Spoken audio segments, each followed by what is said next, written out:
Tonight, President Muhammadu Buhari presents 20.51 trillion naira budget for the 2023 fiscal year before a joint session of National Assembly. Operatives of NDLEA arrest 21 suspects and destroy 15 hectares of cannabis farm in Ogun Plus. Update from the world of sports. Hello, good evening, and thank you for joining us on Channel 12 News at 7. I am Yemi Dalimo. A 20.51 trillion naira budget of fiscal sustainability and transition is proposed for expenditure by the federal government for its services in 2023 fiscal year. The budget, which is the last by the Buhari presidency, is designed to maintain fiscal viability, address critical issues of concern, and lay a solid foundation for the next administration. President Muhammadu Buhari presented the appropriations bill before a joint session of the National Assembly, reassured the nation of its unshakable commitment to leaving a legacy of peaceful, prosperous, and secure Nigeria. State House correspondent Adamu Sambu reports. It was not only historic, but simply an emotional sight to behold as President Muhammadu Buhari lays the 2023 appropriations bill before a joint session of the National Assembly for the last time as Commander-in-Chief and leader of democratic Nigeria.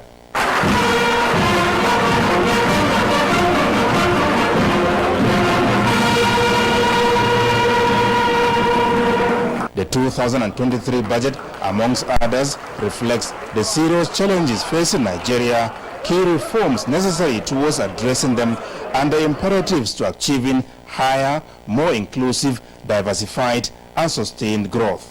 The 20.51 trillion naira budget is therefore made up of 5.35 trillion naira capital expenditure, 8.27 trillion naira non-debt recurrent cost, 4.99 trillion naira personnel cost, 6.31 trillion naira debt service, 1.11 trillion naira overhead cost, and 744.1 billion naira statutory transfers. We expect total fiscal operations of the federal government to result in a deficit of 10.8 trillion naira, considering the need to continue to tackle the existential security challenges facing the country.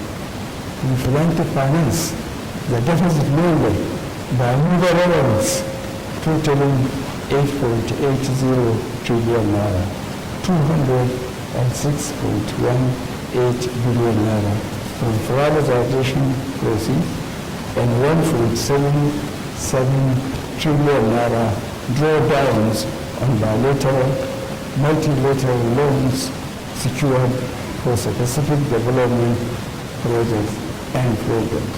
And in line with the approved 2023 to 2025 medium-term expenditure framework and fiscal strategy paper, the budget is predicated on an oil price benchmark of $70 per barrel, daily oil production estimate of 1.69 million barrels per day, exchange rate of 435 naira 57 kobo per dollar, a projected GDP growth rate of 3.75%, as well as inflation rate of 17.16%. I would like to implore the leadership of the National Assembly to ensure that the budgets are laid here today, which includes those of the government-owned enterprise, be returned to the presidency when passed.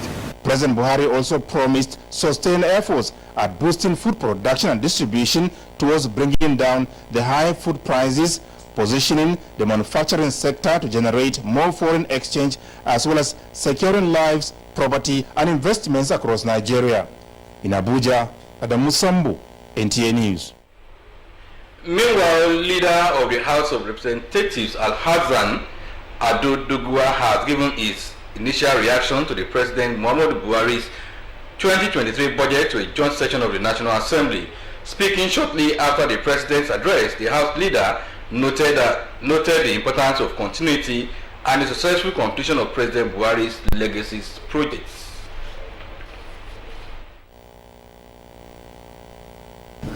Well, I think as usual, when you come to a point of this nature, especially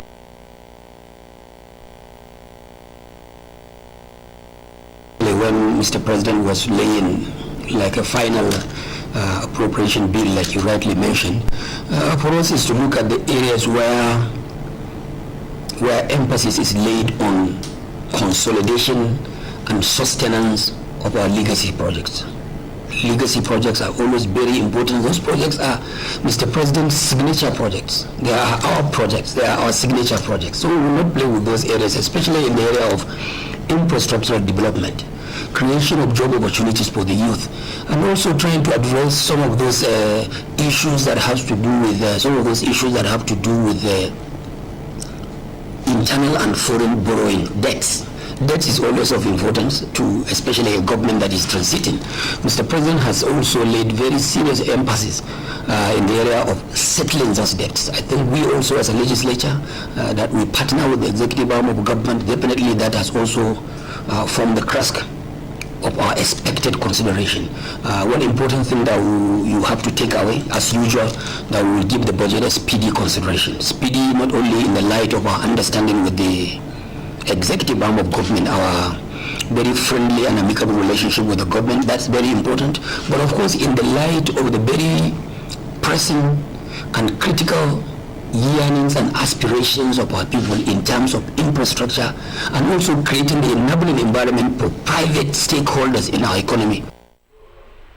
Away from budget presentation, the Court of Appeal sitting in Abuja has ordered striking members of the Academic Staff Union University to resume work immediately. The three-man panel of justices headed by Justice Baka Hama gave the order in Abuja while ruling on the two applications of ASU brought before the court. Daily Atumbi of our judiciary desk reports.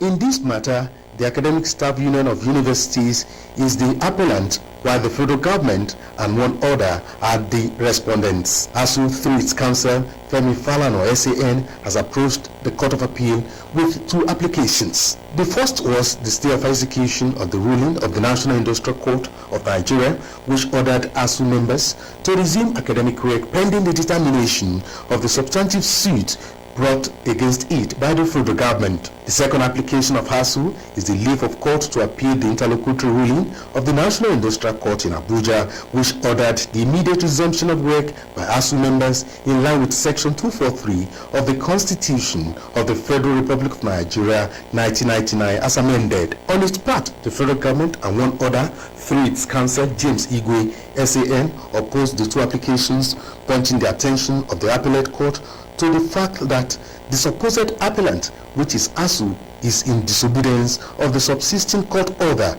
It is praying the court to appeal. The federal government council formulated three issues for the court to determine. James Igwe SAN drew the attention of the court to the fact that the industrial court order made since 21st September 2022 has not been obeyed by the lecturers till date. He also opposed the decision of ASU to jettison stay of execution of the industrial court order, adding that both parties have already joined issues. In a unanimous ruling, the three-man panel of justices led by Justice Baka Ahmad granted the prayer of ASU by striking out its stay of execution. However, the court frowned at the manner where litigants disobey court orders. It ordered members of the Academic Staff Union of Universities to resume immediately. Their resumption of work is a condition precedent for ASU to appeal the ruling of the National Industrial Court.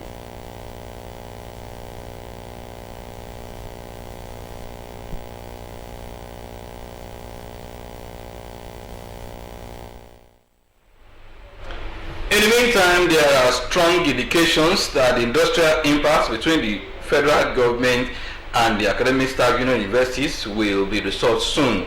Speaker of the House of Representatives, Femi Gbajabiamila, dropped this hint while speaking to correspondent Adamu Sambo after an audience with President Muhammadu Buhari. The speaker was accompanied to the State House by Deputy Speaker Idris Wase and the House Leader Alhassan Adodogua. The high-level talks with the President over the prolonged strike by ASU was the second in 4 days. The House leadership had last Tuesday submitted to the Nigerian leader recommendations from his strategic engagement with relevant stakeholders over the crisis in the university, which he promised to critically analyze for possible consideration. Speaker Femi Gbajabiamila described the latest engagement with the President as most fruitful.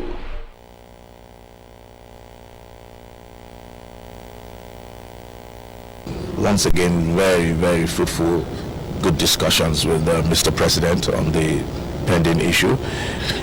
You will hear directly from the President, but suffice to say that we had a very good meeting. What was the assurance to Nigerians?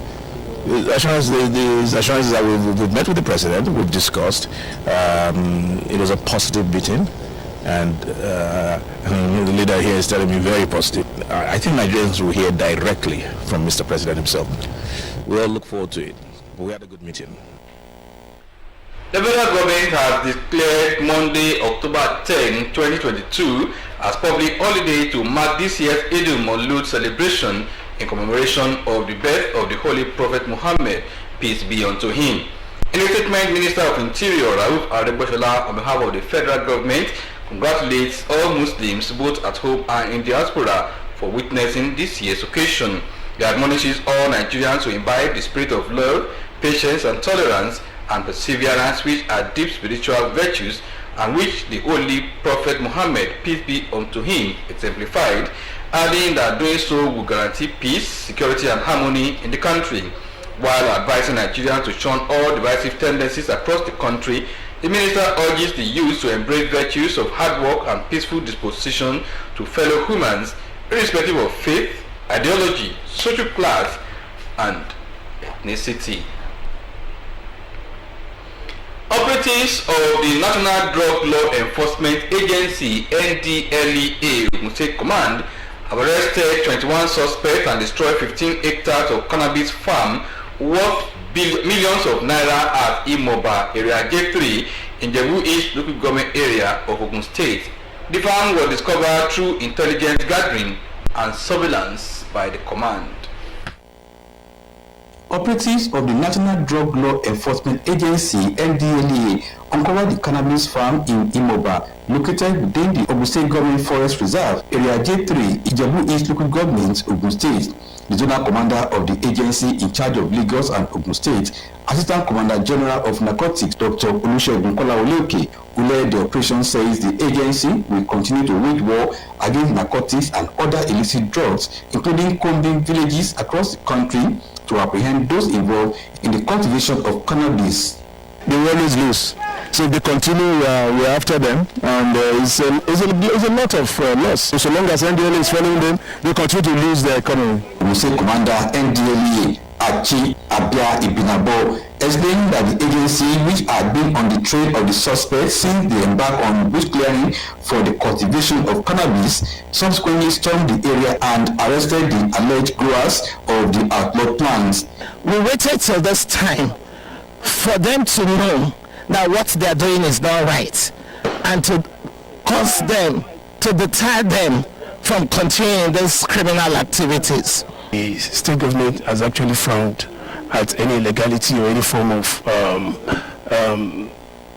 plantation, anything like cannabis plantation. She disclosed that a building at Babubamu in Ijebu local government, which the alleged growers are using as hideouts, has also been sealed, while the agency will continue to investigate into their nefarious activities.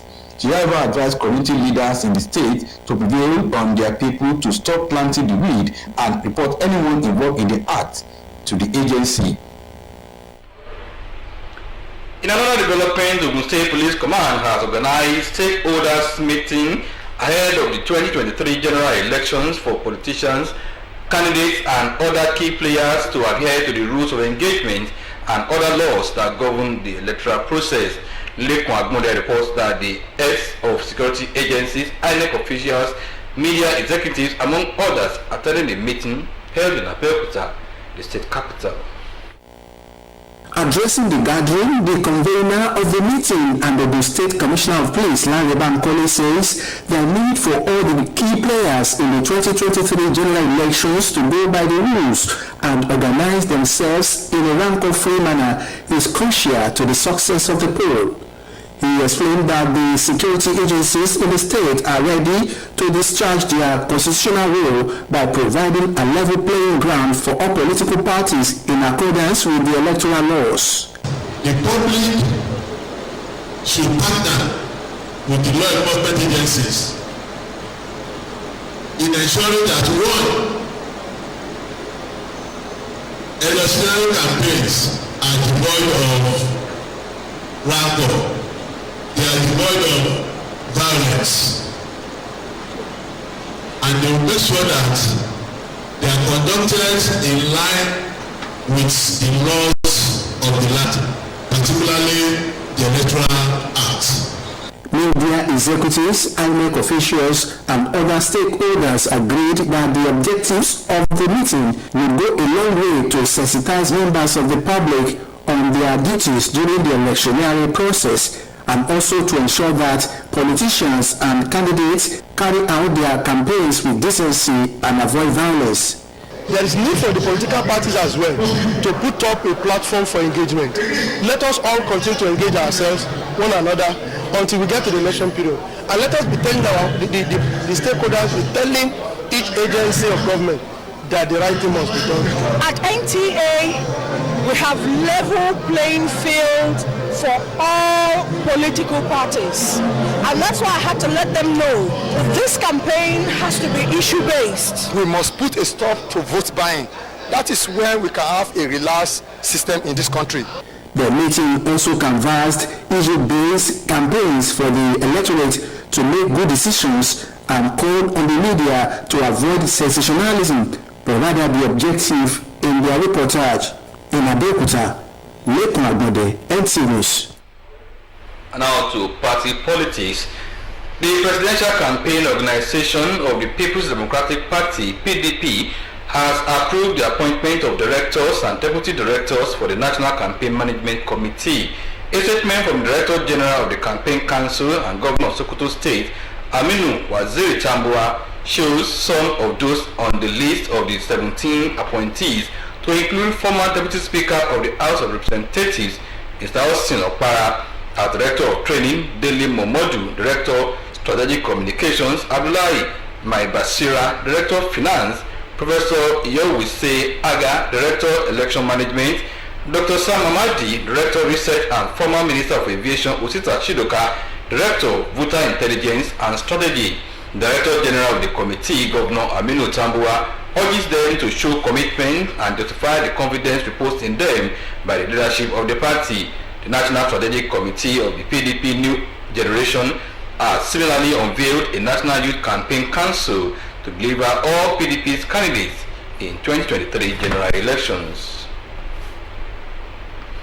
The National Senior Citizens Center Ogun State Chapter has held a Stakeholders Forum on Aging to commemorate the 2022 International Day on Older Persons in Abeokuta, with the theme celebrating the resilience and contribution of older men and women in society. A statement by the co-chairman of the forum, Oluwole Oludare Olusoga, and facilitator Professor Mudupe Azan, says an awareness work by the older persons, discussions by experts on aging, village market fair to exhibit older persons craft, as well as free health and awareness program were parts of activities marking the celebration in the state.